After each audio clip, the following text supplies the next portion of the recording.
listo, estamos ahí. Bueno, una vez analizado los aspectos generales de la investigación, pues nos queda revisar aspectos como la metodología.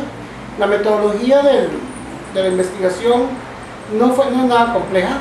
Lo que hicimos fue hacer grupos focales con profesores de grupos grandes. El registro nos proporcionó la lista exacta de profesores de grupos grandes con grupos grandes, porque algunos profesores de grupos grandes también están en otros grupos, otros tipos de grupos. Nos proporcionaron la lista de toda la universidad. De ahí seleccionamos de la Rodrigo Facio sobre todo. A estos profesores se les convocó en 3 grupos e hicimos grupo focal, o sea, entrevistas con personas en grupos de 15, 20 personas, y empezamos a explorar para ellos que era un grupo grande, por qué existían los grupos grandes, etc. Con los resultados del grupo focal construimos, más otros documentos que íbamos encontrando, construimos un instrumento que le pasamos al resto de la muestra de profesores, en donde se detallaban estrategias didácticas que utilizaba, se detallaban otras cosas. Si ustedes oyen gente en el fondo, es que aquí siempre hay gente por todo lado y a veces no se dan cuenta que quedarse callados. Entonces hicimos un instrumento que se le administró a todos los profesores. Era en entrevista, no se les daba para que lo llenaran. Íbamos a los diferentes lugares y los entrevistamos. Además de eso, se hizo observaciones in situ. Fuimos de camuflados a diferentes grupos grandes. De por sí, como son muchos, usted no pasa por ser alguien nuevo. Nuestros asistentes colaboraron muchísimo en eso. Y empezamos a hacer observación de carácter etológica, o sea, de comportamiento animal. Cómo se estructura una clase en torno a la dinámica que el profesor impone y a la dinámica que los estudiantes también generan a partir de esa imposición. Se hicieron evidentemente matrices de observación para que fuera muy detallado lo que queríamos, muy sistematizado y que pudiera luego relacionarse con los otros 2 instrumentos, con el grupo focal y con el protocolo que se le aplicó a los docentes, de tal forma de que se hizo una triangulación metodológica importante para toda investigación. Los resultados fueron muy interesantes. Podemos contar algunas historias de eso. No les voy a decir todo, aquí están en el material, aquí están, ustedes lo pueden ver, ustedes lo tendrán, la profesora se los va a facilitar a un bajo costo. No, mentira, se los vamos a regalar. La investigación arrojó, ejemplo, algunos resultados como los siguientes. Algunos docentes daban clases en auditorios, en aulas grandes, y le daban clases a los que estaban adelante. Y como los que estaban adelante interactúan más con ellos, sienten ellos que la clase, o sentían ellos que la clase era muy efectiva. Pero la mayoría de los docentes no se fijaban en todos los estudiantes que estaban atrás, y en realidad lo que estaban dando era una clase a un grupo pequeño en su mente, pero era un grupo grande. O sea, habían grandes vacíos de interacción. Se me escapó decirles que también entrevistamos estudiantes en grupos focales y también hicimos observaciones de comportamiento de estudiantes.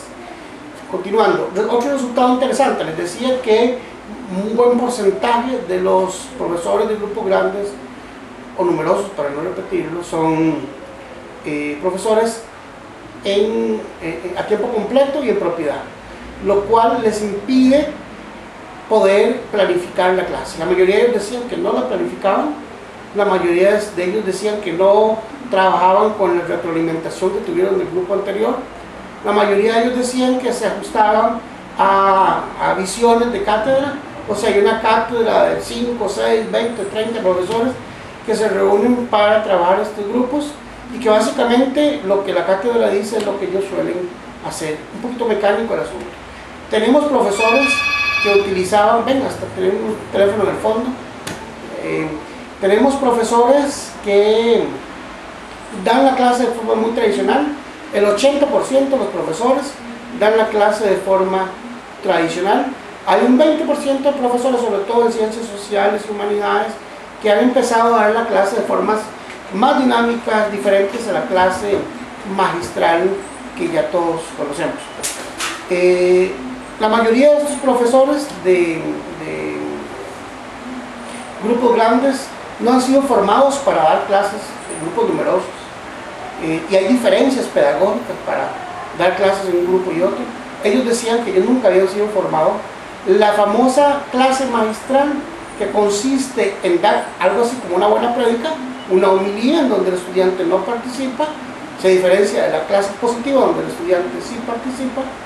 En las clases magistrales, la mayoría de ellos indicaron que nunca habían sido formados para dar una clase magistral. En otras universidades, los profesores que dan clases magistrales se forman en diferentes técnicas para generar una clase que sea competente, interesante, porque hay que tener pues a mucha cantidad de estudiantes interesados en a veces periodos largos de tiempo, 45 minutos, 1 hora, 2 horas.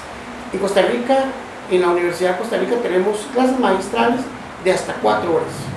Imagínense ustedes, es como ir al cine 2 veces, posiblemente 3, oyendo a un señor que siempre posiblemente dice lo mismo, y una clase que a veces es hasta difícil de entender. Y lo peor, eso lo reciben los 16 días de clases que tiene el curso. O sea, no hay variaciones. En el mejor de los casos, el profesor se enferma y ese día no hay clases y tal vez descansen. Es una cosa triste, porque el modelo de clase magistral, que puede ser algo interesante, una estrategia interesante, no pareciera ser, según los resultados, no pareciera estar bien utilizado.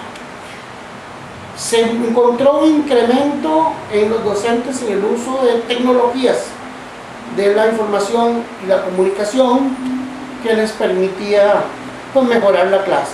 Sin embargo, desde mi punto de vista, no llegaba a convertirse en una tecnología de la información, comunicación y conocimiento, y se quedaba simplemente en información. Tener un blog o usar una clase en Moodle, colgando como fuera una carnicería los materiales, pues tampoco tiene mucha ciencia. La interacción a veces es mucho más necesario, y si usted no sabe utilizar eso en una clase a distancia o en una clase en línea, pues simplemente la clase se vuelve muy aburrida también. Los docentes decían que conocían pocos recursos didácticos, conocían muy pocos mecanismos de evaluación a grupos grandes. Los mismos estudiantes se quejaron que las evaluaciones en grupos grandes solían ser injustas, los docentes no los conocían, los docentes los evaluaban a todos igual, como si todos los estudiantes fueran iguales, buscando incluso en algunos casos utilizar lectoras ópticas para apuntar, llenando bolitas, los resultados de un examen, con evidentemente el peligro de estar evaluando no el contenido de una materia o de un conjunto de temas, sino estar evaluando la capacidad de llenado bolitas simplemente, o la capacidad de discriminar entre una línea de bolitas a llenar y otra. O sea, al final no necesariamente se está evaluando el conocimiento que se supone el examen evalúa. Se encontraron otras cosas que podrían tal vez interesarles. Por ejemplo, los docentes indicaron que querían ser capacitados, pero cuando se les dijo como en qué cosas, no tenían pues muy claro en qué capacitarse. ¿Qué se puede hacer con un grupo numeroso? La respuesta de algunos docentes fue partirlos. Evidentemente, con los recursos que la universidad tiene, partir cursos, partir grupos, hacerlos más pequeños, implica tener más docentes, pues no es tan fácil. Sobre todo que precisamente el tener grupos numerosos viene de alguna manera a paliar, a tratar de solucionar el problema de altas matrículas y tener pocos dineros destinados a profesores para esta cantidad nueva de estudiantes que ingresan. Esa es la investigación en términos muy generales. Los resultados han sido bastante interesantes y lo tenemos documentado. Ustedes lo pueden visitar, posiblemente la profesora les va a dar el material para que lo revisen y pues nos generen preguntas si las tienen, y si no, pues muchas gracias por haberme aguantado aquí sentado en esta silla, donde el conocimiento brota a montones. No son bromas. Nos vemos.